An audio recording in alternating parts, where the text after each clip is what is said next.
Hi, my name is Eric Carey, and I am here with Dan Brown. I am a AI enthusiast. I am here to talk about AI and talk with Dan about our passions together towards AI. We both kind of have similar backgrounds, but completely separate backgrounds. I come from a steady background where I have worked at the same job for 15 years and always dreamed about starting my own business and trying something new, but the risk was always too daunting to start.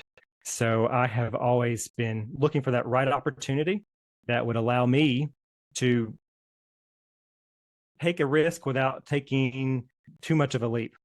AI has allowed so much opportunity for so many people.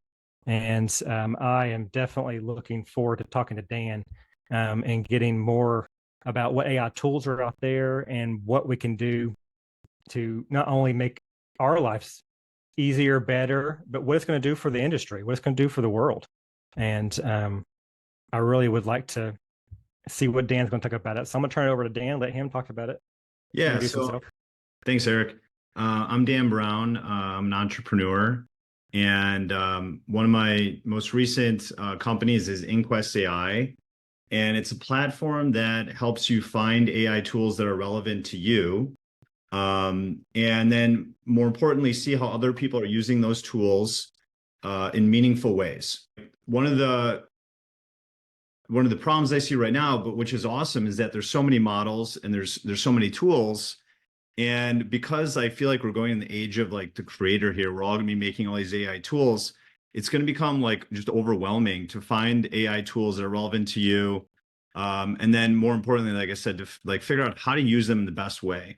So I created that's my startup right now, and met Eric, on Twitter, both AI enthusiasts, and so yeah, like this is our first podcast, super, or whatever we want to call this, because we're recording it too on video. But yeah, I think that there's just so much opportunity. What kind of I've noticed is that these AI tools allow you to do things that I think I never thought I'd be able to make a collab on Google, which is kind of like where you can go and set up code, run it, and actually have like it work to do certain things. Like but here I found myself like learning through ChatGPT things I never thought I was going to learn. And so I think there's this huge appetite for people to try to understand like how can they use AI, how can they apply it to their lives, and where do they get started? And there's this huge spectrum, and it's gonna be interesting to see like kind of where we go with this, because there's so many things and audiences we can focus on. But Eric and I were talking about doing this, and we just said we just got to start it and just get going. So I'm excited to just do this and see where it goes. And the first episode might be all over the place, or maybe it'll be, who knows, but it's exciting. So thanks for doing this. Yeah, no, exactly what you're talking about is that we're just two guys that both had a passion to start an online business, of some sort, and that's AI related. And I just happened to be, I was kind of had an early start, but a late start with ChatGPT. And that was one of the things that I really enjoyed a lot, was just messing around with ChatGPT. We all, as soon as it came available, we all, we did the funny things, we did the serious things, and everything in between. And it was fun to kind of push the limits, especially early on, because early on there was some crazy responses that you'd get back. So what really sparked my interest though is and this is what kind of brought Dan and us together was the Chat GPT when they announced they're going to come out with the GPT store. The GPT store was like, okay, hey, there's an opportunity here, throughout the online world, whether it was through TikTok or X or Twitter and Facebook and all the above. There was everybody talking about how this could be a potential for a huge opportunity to get in early. It's going to be the new app store. So that was really exciting. I think whenever I decided to start creating some GPTs and felt like I was really good at it in the beginning, and to see some other people, see some of the other GPTs that are out there, I was like, okay, hey, some of mine are pretty good.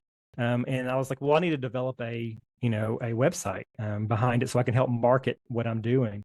And that was the beginning of my Sphere AI, a business that I've been trying to do. And it has went many different directions. Dan and I had connected on X, where he was building a GPT store of some sort of being able to help market those and get the best tools out there. And I really liked what he was doing. That was kind of a lot what I was thinking of doing. But GPT store did not work out the way we thought it was going to work out. I mean, what are your thoughts on that, of how it ended up being? Well, actually, so I think the GPT store is like just in its infancy, just like all this is. I think that GPTs are like will be successful. I think the problem is right now that it's what the model can do, right?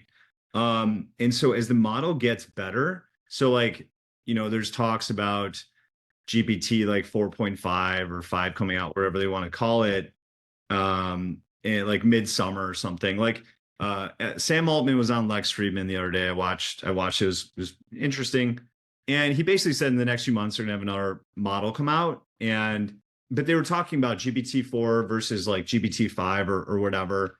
And he said it's like the same leap from GPT-3 to GPT-4.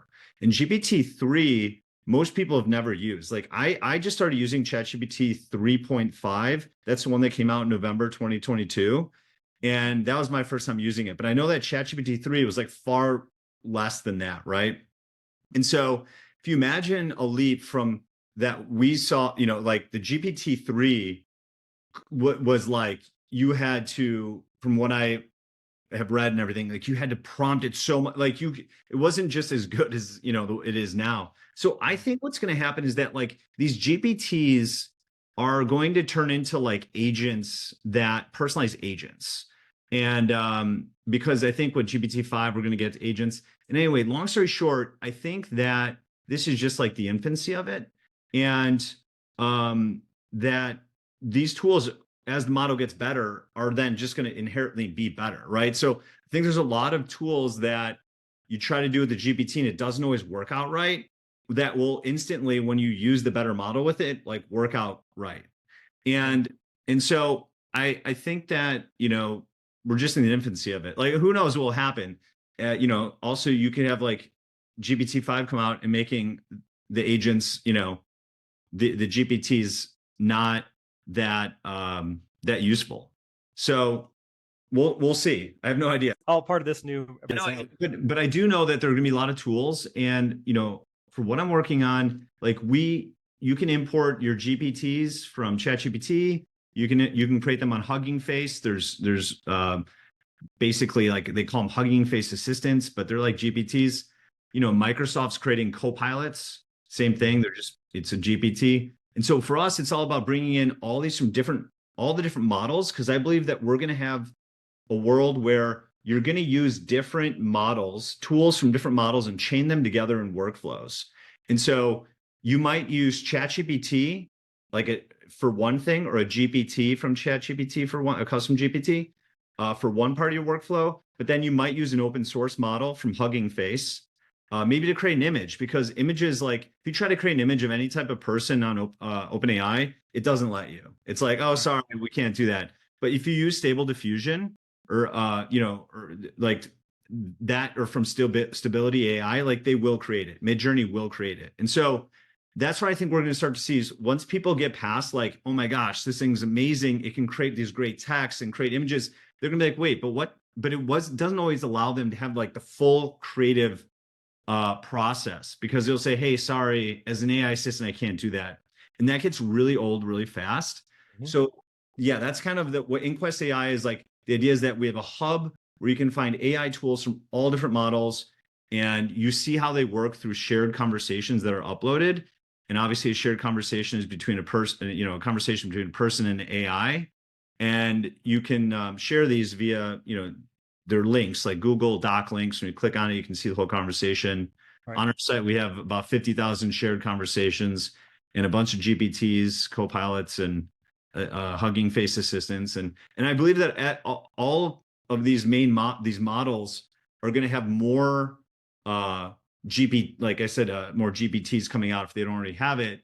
Yeah. And then one more thing is, like, I don't know if you tried it, but Claude 3, they have this I think like Opus model or something. It is so good, and it reminds me a lot of like when GPT-4 came out in the beginning, when it was so much better than it is now before they put all the guardrails on it, right? Like it would it would summarize books and like things that it's like now it's like, oh, sorry, we can't do that. And I think that people, that's like what, and I'm using that more than ChatGPT, for now. And so it's just really interesting world we're living in, where like you're getting all these models coming out so fast, and they're like OpenAI is not the only game in town. So it's Yeah. Well, no, to kind of add on to your point, I mean, that where we were with ChatGPT 3.5 to where we are now is leaps and bounds of where we are. And I think, those of us that are in that's follow the AI and follow the industry a little bit, we've seen the progress, and like the progress is almost what you want it to be. How many, I mean, you go back and think of, gaming systems, right? You got a PlayStation 1 to PlayStation 2, the time period in between the technology advancements was so far in between. But now it's like, you wait a month or two and it's significantly grown. And that is one thing where I go back and I look at where the GPT creating was when I first started. And now where you can do so much more, you can control more with coding, embedding, you can do more with now that, especially that you can have it where it searches the internet. That was a huge deal. And I mean, I remember with 3.5, we would have all loved to have the point where we could search Bing and get yeah. some live information. So to see where we're going to be at a year from now, it requires the website that you started with Inquest AI. That is a fabulous tool that we're all going to need to have, because there are so many tools, so many people out there starting so many different things. And there isn't really a good place to kind of go. There's a few that take the lead and that take they get the notice of the internet, but there's still hundreds of more out there that are good and quality products that don't necessarily get the attention, but your website can help bring that attention to them, that your website can help start a conversation about them that they wouldn't have got elsewhere. So I think it's really important that people can know about your website and know about what you are offering there and start that community, because we could lose out on a significant amount of technology just because how many inventions were out there that got invented in someone's garage that never made it to the mainstream or never made it anywhere.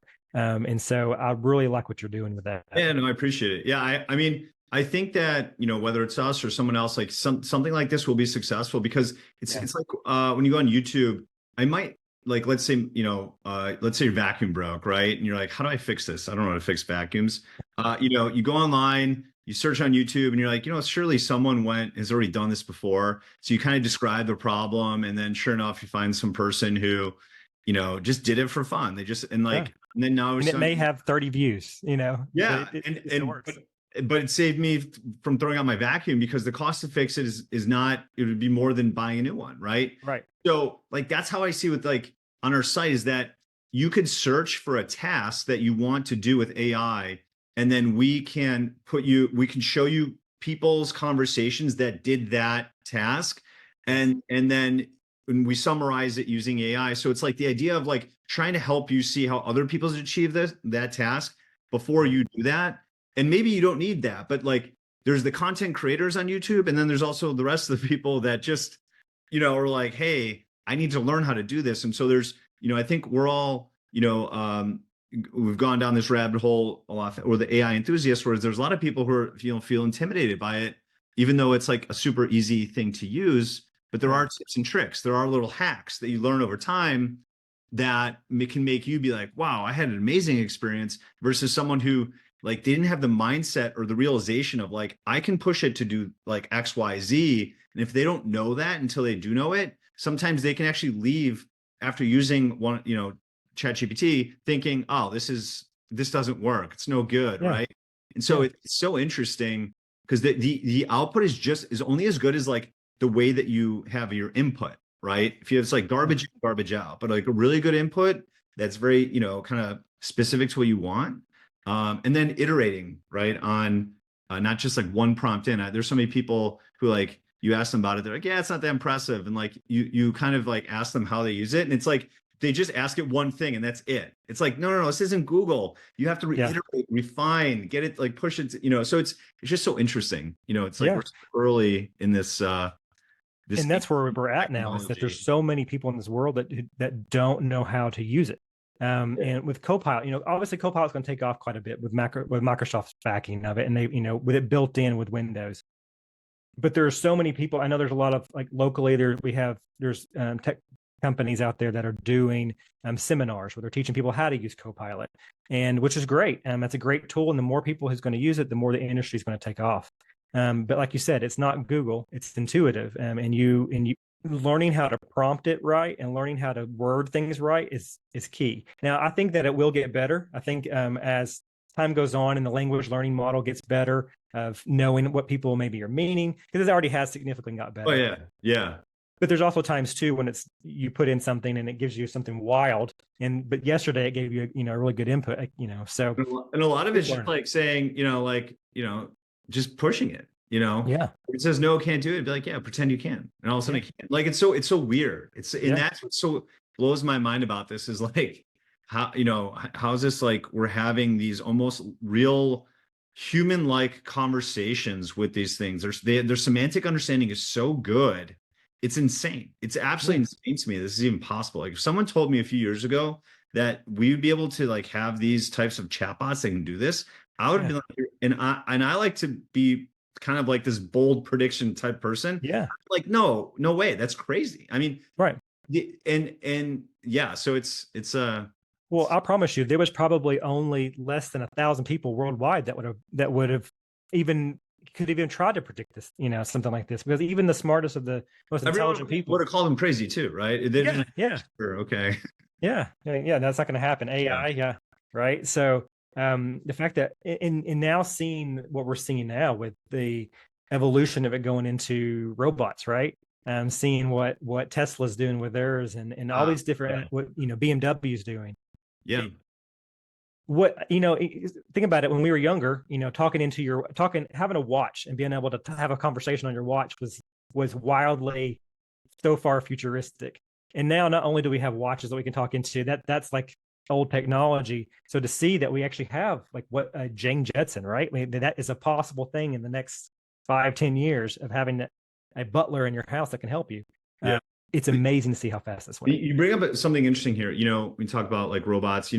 We're seeing the convergence of these really powerful technologies. So you take a robot that's really that they've been spending so many years on, like making it be able to move right, do different things, and then you put it OpenAI ChatGPT 4 in its in its brain, which is multimodal, right? It's not just text; it's images. It can see, it can understand images and what it's looking at. And so I think a lot of other people who don't use ChatGPT, they don't realize like you can just take pictures of whatever you want, and at ChatGPT will just describe what you're looking at. Yeah. That's the other thing is like this all the multimodal is insane.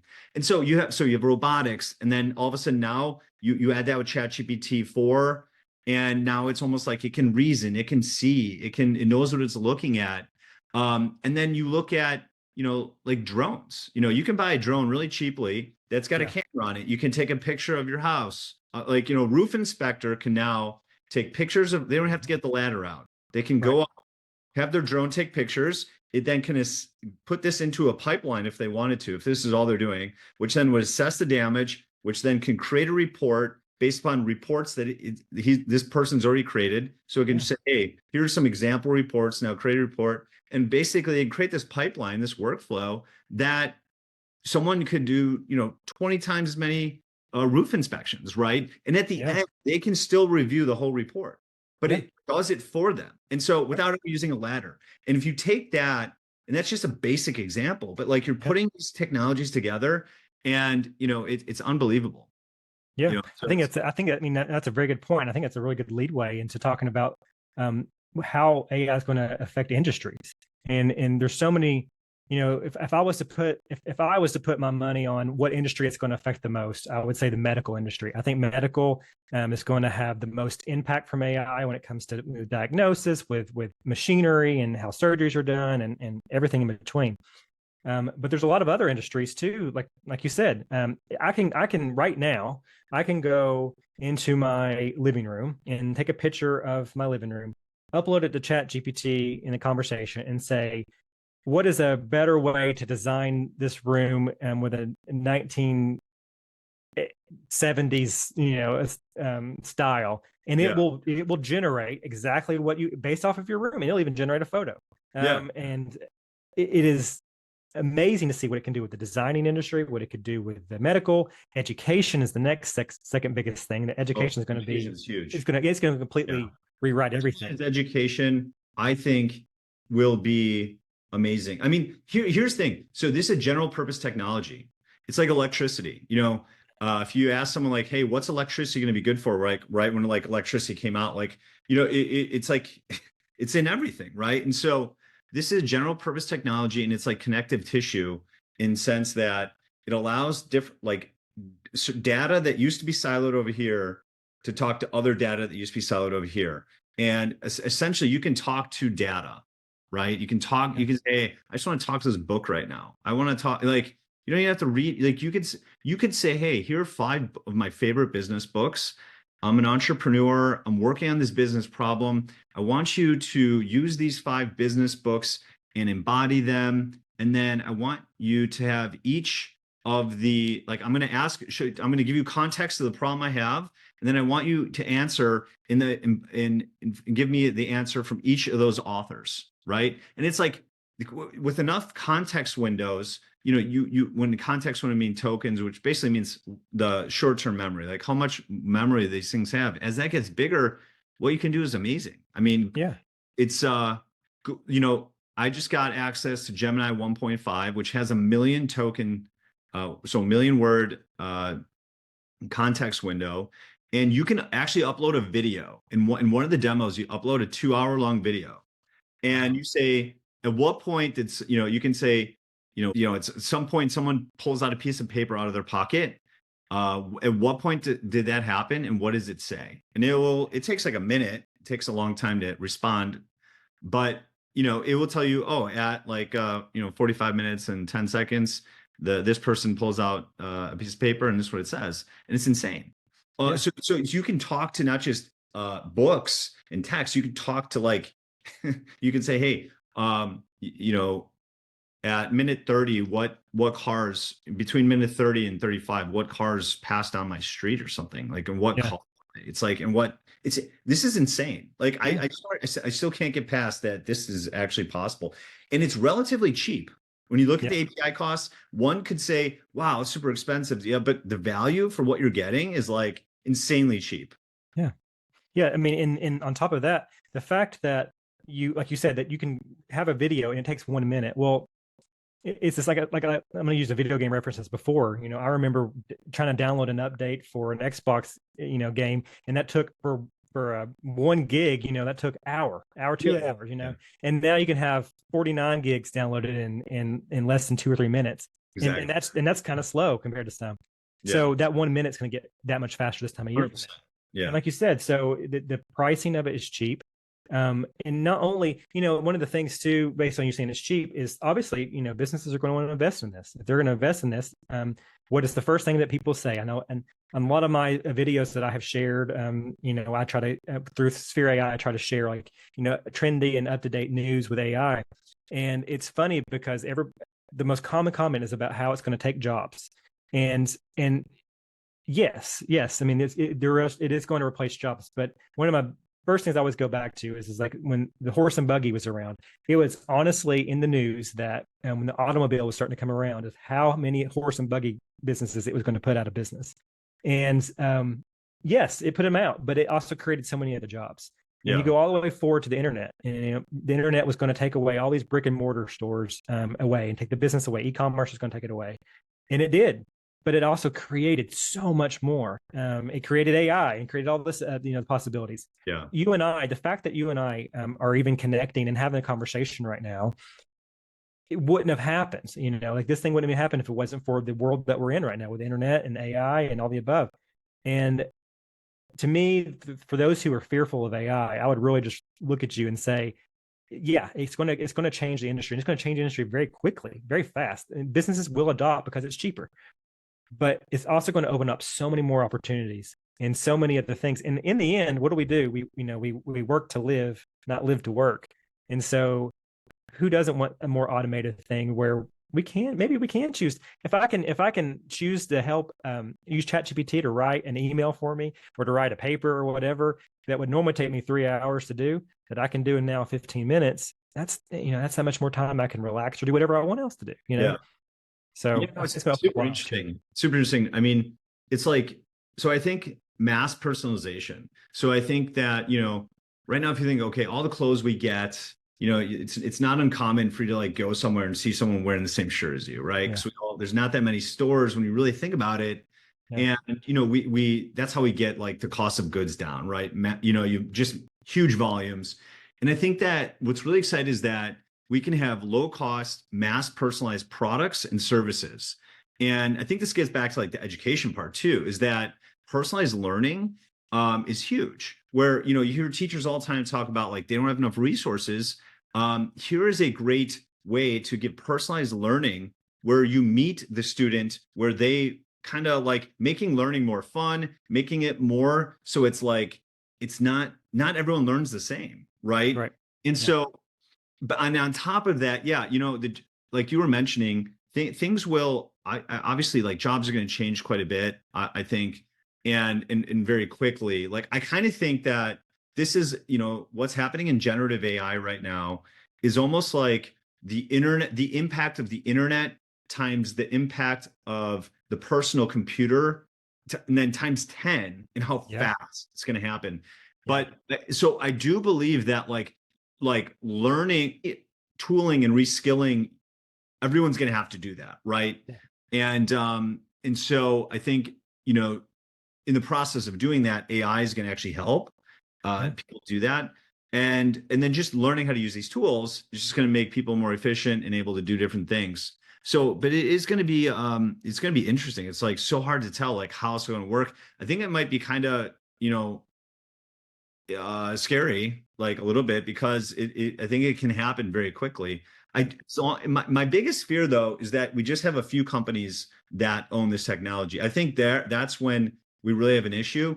The more choice we have, the more competition we have amongst these models, the better, because Yes. because then that's why I'm a big fan of like some of these open source models, because if we have competition, then because I think the biggest fear is that you just have like one company like own this technology and they have too much control, and that Yep. can be really bad, right? Yeah. Just from an informational standpoint, if like people stop like, if you have young kids that grow up with this and they just like believe everything it says and it's controlled by one company, basically, and rewrite history. Now that's Yeah. one horrible end. On the other end of it, we can have, mass personalization. Individuals can be just continuously teaching themselves new things, basically free advice.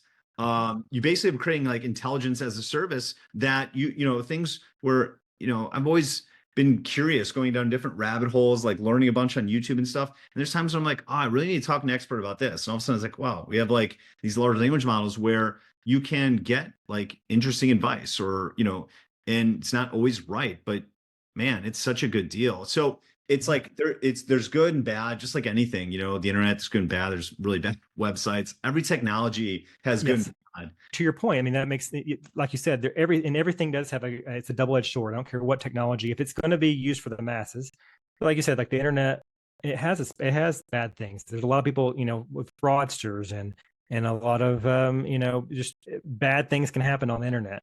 Yeah. But a lot of really good things have happened on the internet. And you look at the greater good overall, and you do your best to police the bad part of it.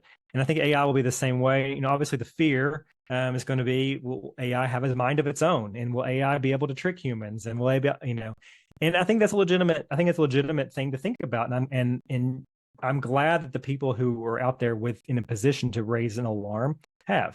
I think the government does need to be involved. Anytime you don't want the government to be involved in many things, but I think regulation and something that's going to impact so many people is a good thing to have that thought process out and put it into place.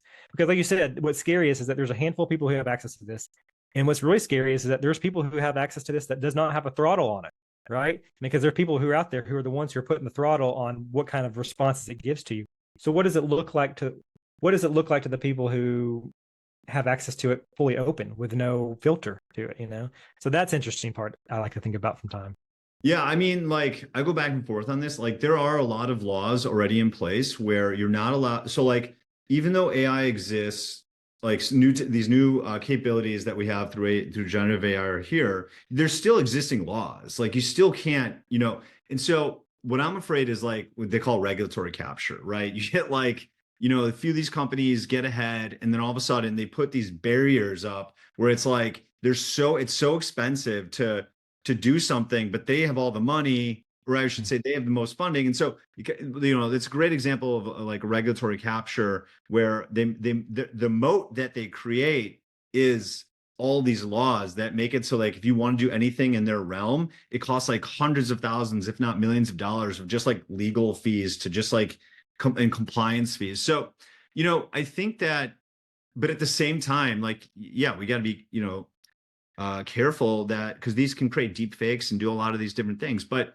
you're not allowed to defame people as it Right. is. So it's like there's a lot of laws in place that be applied, and it's not just because there's new technologies out here that those laws go away. And I think a lot of times people forget about that. So just because it is possible doesn't mean people are still allowed to do it. Right. Um, and then and then a lot of people talk about deep fakes and like not knowing about like what's going to be like what's real or not, like you're never going to be able to know, like they think there's going to be a future, which most likely is true, where you can see videos online, it's going to seem completely real and it's going to be artificially Yeah. generated. And what I would say to that, like, I'm a big believer that people need to be more like more of a critical thinker. Like the idea that people just believe a lot of stuff they see in the news all the time, like without second guessing it. It's like Yeah. I already think we live in that world where just because someone wrote an article doesn't mean it's like legit, right? And so it's even like I would say that, yeah, that is going to be an issue. But maybe if we're going to look at, okay, what's the one positive of that? Maybe people start questioning things that they should have been questioning for a long time, right? And be Exactly. more critical thinkers. But yeah, Yeah. it's, there, it is going to be an issue where it's like, yeah, what's real, what's not. And I think that they're going to come up with some certain ways to like, to handle that. But yeah, it's open source models. So yeah, regulation, but like not so much that, me or you one day can't like be making our own models. Cause I think that's what it's Right. going to come down to. Like, if you think about it, like, I don't think we're that far from like people having their own models that are personalized to them. Right. Yeah. And you shouldn't have to, you should have a wide variety of choices of models. Yeah. Uh, I think there's, anyway, but yeah. No, no, I agree with what you're saying. And like you said, a lot of people are going to be able to have personalized things. And that was one of the things that I started off with when the GPT store came out. One of the things that I really thought was a good thing to look at. And I still think it to this day that we're still not there fully, but it's mentioned, but it's personalities in AI, right? AI, when you talk to ChatGPT, you can kind of make it have its own a personality of some sort. But we're so used to living in a diverse world. We're so used to living and having different thoughts and different sounds and different accents and different everything else. Where are we going to go with AI? AI, because like if you get your own custom, if you get your own robot that can help you around the house or whatever, do you want it to have the same personality as the one next to you, or do you want to be able to, you know, customize that personality? And I think a lot of it too with the GPTs is that is something that you can do. You can model your GPTs to give a certain type of response from a however you want it to sound based off of what kind of business you're doing. So, what are your thoughts on how that's going to work on what type of customization tools are we going to have with AI? So okay, so I mean, I think that in the world of AI, everything is going to be like happening so fast that a year from Mhm. now, we're all going to look back at GPTs and be like, wow, those are like a joke, right? Right. But at the same time, those are tools we have right now. But the idea though is that it's the beginning of you personalizing your AI experience, right? And creating personalized tools because ChatGPT is like a very, very general model. And instead of having to prompt it, like making giant prompts and like kind of cornering the model into this thing, GPTs, I think, what are great about them is it allows you to do what you normally would do via the API. And the API is you can tell it what it is. Like that's why a lot of developers really think that GPTs are kind of they're not a huge fan of them because they're like, you know what, I can do this via the API.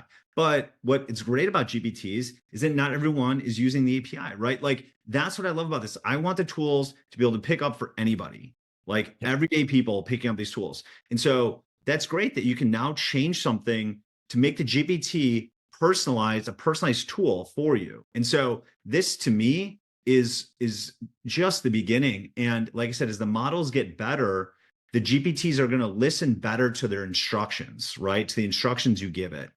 And then you're going to be able to add custom actions more and more that it will listen to. And so what's going to happen is just like these GPTs are going to become better at following instructions, performing actions, and people are going to continue to build these. And I think they're going to be very powerful. And then Yeah. what happens that you chain them together to do workflows. And I think that's like super exciting. And like that's how everyone can have, everyone's going to, I think, going to be their own AI if they want to. Anyone and everyone can be their own AI tool builder if they want to. Yeah. You don't have to be a super talented programmer. You don't have to be a programmer at all. And that's what's so cool about this, that we can now talk to computers. They understand us, and then they talk back to us and we can understand them. Like that's unbelievable. If I had to put it in one sentence, like what's so great about the past year and a half is that I can now talk to a computer.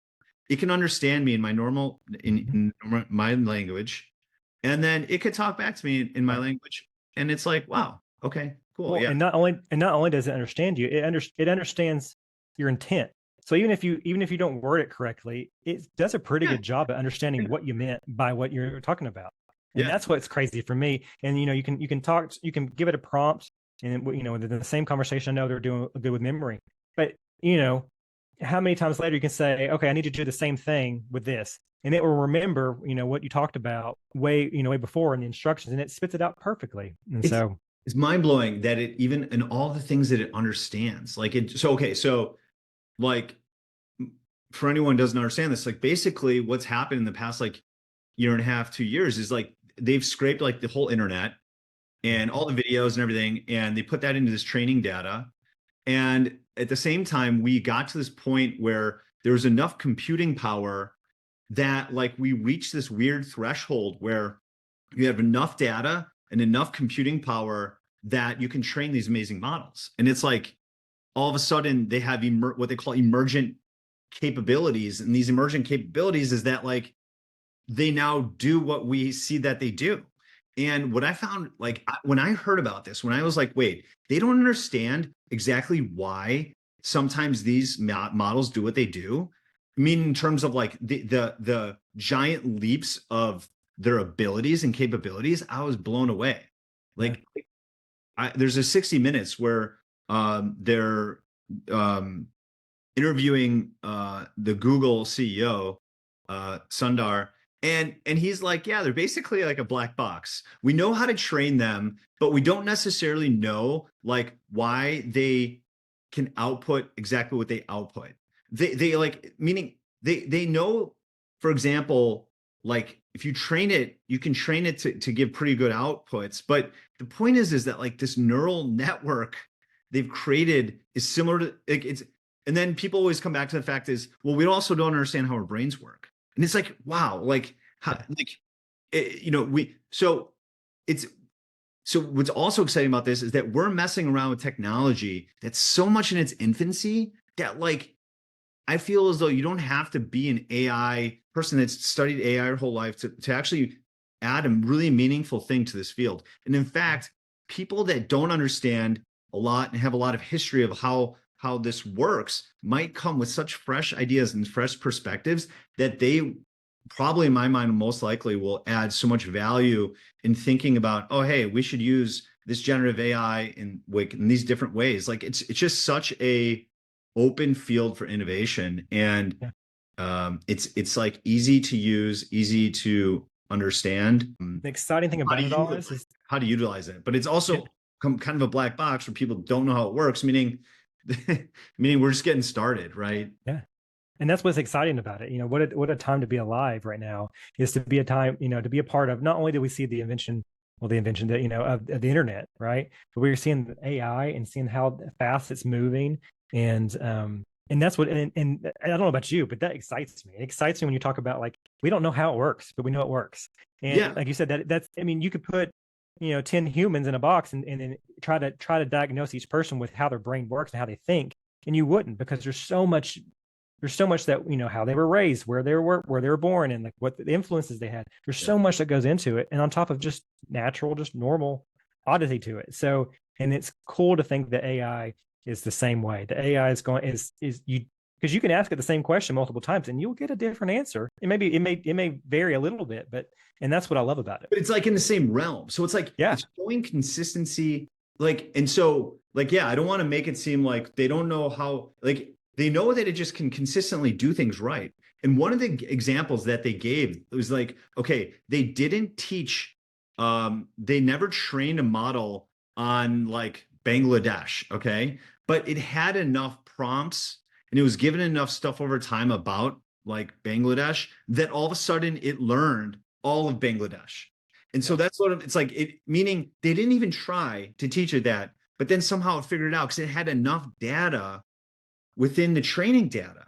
So And this crazy. training data is not even labeled. And meaning it's just like it meaning it just was thrown in there.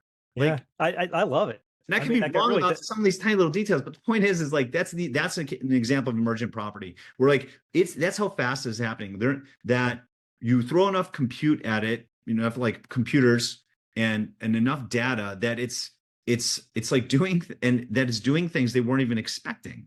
And so yeah, it's the emergent capabilities. When I also heard about that, I was like added to the list of things that I'm like, I don't understand how this is possible. And it's more likely to me if like someone's just like, yeah, this is alien technology. I'm like, oh, that makes more sense. it would make more sense if someone just came down and said, "Hey, look, okay, those things that we saw flying around a couple of years ago, that's where we got this Yeah. technology from." No, I mean, It I didn't was come out like, there just, okay, it makes more sense now because yeah, what I'm being told now, like, it's like, okay, I kind of understand that, but like, what? yeah, Yeah, yeah, yeah. I'm right there with you because, and I'm laughing as you're talking and like Sam, because like it's sad. I mean, I'm like a little kid sometimes. Like it makes me excited, it makes me enjoy it, and I think that's why this was so easy for me to jump on this as an opportunity to get out there and push myself out, to reach out and network with other people who had the similar interests as I did. And the community is great and grand out there. And I that's what I one of the reasons why I wanted to come up with this idea was is just because I know that there's other people having the same conversation that you and I are having right now, just over the phone, right? yeah, And I want to be able to share that conversation with people, and I want other people to join in our conversation with us and be able to, help push the envelope of what AI can do for us and what we can do and how we can benefit and how we can, because that's the ultimate goal, right? Anytime that human creates a tool, the whole purpose of a tool is to benefit us and to make our lives easier. Whether it's a construction tool or whether it's a computer or whatever it is, it's meant to make it life easier. A remote control, right? I mean, used to, you had to go up and turn the dial on TV. Someone said, yeah. I want my life to be easier and lazier. I want to sit here and push the button instead of do that. That's all AI is. AI is a remote control for us. And especially when you go into the whole, and I think it's a conversation we need to have on a future time, is with Neuralink and having an implant in your brain and AI connected to all that, of what kind of opportunity that's going to, there's a lot of fear of that, but there's also a lot of cool things I that can think I'm gonna happen. try the So, hat on first, right? yeah, I know. On and off, Yeah, yeah. that It's like with, the especially with inductive Neuralink, the one where it's like, okay, you can turn this on for a few hours, but it's like the device you can also take off. yeah, But yeah, no, I I mean, agree. yeah, it's all this stuff's happening so quick. It's like drinking from a fire hose, and that's why at the same time, it's no almost finding people that are using AI that are similar to you, so you can learn from them, right? And that's like also why I created what Inquest AI is, right? It's the social aspect is that the idea is that you follow people, like you follow people on other, social sites that are similar to you in the same profession or trying to do the same things you're looking to do with AI so you can learn from them. Because it's like this stuff, there's so many things happening on a daily basis. It's advancing so quickly that I think it's like impossible to even keep like it's to keep up, right? And Yeah, so it's like, okay, how do I find the people that are doing things with AI that I should know about because it applies to my job, my profession, or things things I also like to do in my personal life. And then let me just kind of ride in their wake, right? And see what they're doing, see what they're sharing. And so and I'm always like on X, just learning and learning and learning. But like a lot of times on there, they're like they're not always teaching, right? Like it's one thing is like it's like a math problem. The math, growing up, your math teacher wants to see step by step how you got there. They don't want to just see the answer because they want to know that you actually did the work. And like on our site, our whole thing is like you have to show your work, because if you show your work, now someone else can see it, right? And then we do that through shared conversations. And as agents come out, agents are, you're going to be able to see how they did something. And then workflows, these are all chained together. So, like I said, everyone's going to want to create this stuff. They just want to pick up someone else, who created it. So yeah, it's super exciting times. And yeah, generative AI is just like so amazing because it's this creator assistant that generates text, images, videos, music. It's like, wow, it's unbelievable. And I'm excited to talk about, like, as we go through different podcasts, maybe, I don't know how we're going to do this, but spotlight some of these really cool things. One thing, if anyone, one thing really want to be blown away by that's really fast is people should go to suno.ai, suno.ai, and you can create a full song, generative AI song, just by describing like, hey, I want a country song, or like, for Valentine's Day, I did this for my wife. Like I made a personalized song about, we met at a concert, a country concert, and it was the Windy City Smokeout from Chicago. And I put these details in there and it came up with this amazing, amazing song. And then you can go back and even extend it and make it longer. But in 60 seconds, you can create a basic song from like just a short description. Right. And it's so much fun. And so there's gonna be so many other tools out there like that. And it's just like, wow, okay, this is it. To pinch myself. It's like, do we live in the Matrix? Like, what's going on? Yeah, it's everything that we're going through right now. I didn't know about that tool yet, and so I'm gonna have to check that out myself because, man, that sounds like you have so much fun with that. You Like, try it for free too, yeah. You benefited from it too. That's not fair. But hey, that's what we're supposed to be doing. We're making these tools to help us out, right? So, well, I mean, I agree, and I think, to be honest with you, Dan, if no one watches this or watches any of it, I think we should continue to do this for as long as we want to, because I get so much from it and just enjoy the conversation. So I love it. If someone else does. Yeah. And so, this is cool. And so like, if you're listening and you have ideas about what you want to hear, this is our first one, like, love to hear the feedback. And we would love to bring people on again and hear their thoughts and hear, if someone has a tool out there, an AI tool that they've created and developed, and they want, to help get that information out there, hey, reach out to us and we'll look at it and see what you got. We'll obviously want to refer you. So we're trying it again. Yeah, for sure. We're going to edit that one part of it. Man, it's the whole time not doing that. So anyway, we really love, though, to have people reach out to us, and so that way we can make sure that we can bring you on and talk about your tool and promote it, because that's the ultimate goal of this podcast, is not only to make sure that we are helping people understand AI and reach out to it, but we want to make sure there's a community out there for the little guys, and because there's a lot of big fish in the sea, but there's a lot of little fish who can make a big impact. So I love you just said the little guys. AI, to me, I want to empower the little guys. I don't want to live under a world of just a few big tech companies. This is the time that we have just like basically a giant community of micro businesses that are run by a few different people, maybe one individual. They can use this to personalize their business, provide low-cost solutions and products and services that only volume could do before, which means only like giant companies. And this to me is like an entrepreneur's dream. And so, and you don't have to be an entrepreneur. Everyone has ideas. Everyone's a creator. And it's about, and this is your co-pilot that will help bridge the gap for the things you don't know how to do. And so I'm super excited about helping people like start their own businesses, find the right tools that they need to be successful, and to create or help the community, the creator economy, and let people, do the things that they're passionate about, not the things that they have to do to make a living, the things that they want to do to make a living. So like, super excited about that. Yeah, no, I mean, that was greatly said and worded. So I definitely want to make sure, as we're going to go ahead and we'll close this episode or podcast, what we want to call it. But I do want to encourage everybody to subscribe to the channel that we have. Dan and I both are going to share it once we get it together. We'll share it to everybody on both of our pages. I'm with Sphere AI. Dan's with Inquest AI, and definitely follow us. Please leave comments.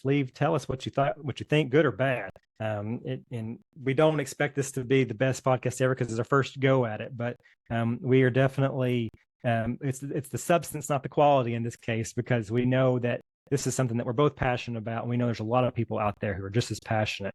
And we want you to join our journey and definitely listen in and help us out in any type of way. So, as we close it out, anything that you want to say to close us out? No, I think that was a good closer. Right. Yeah. Thank you. All right. Well, we appreciate everybody. Thank you, everybody.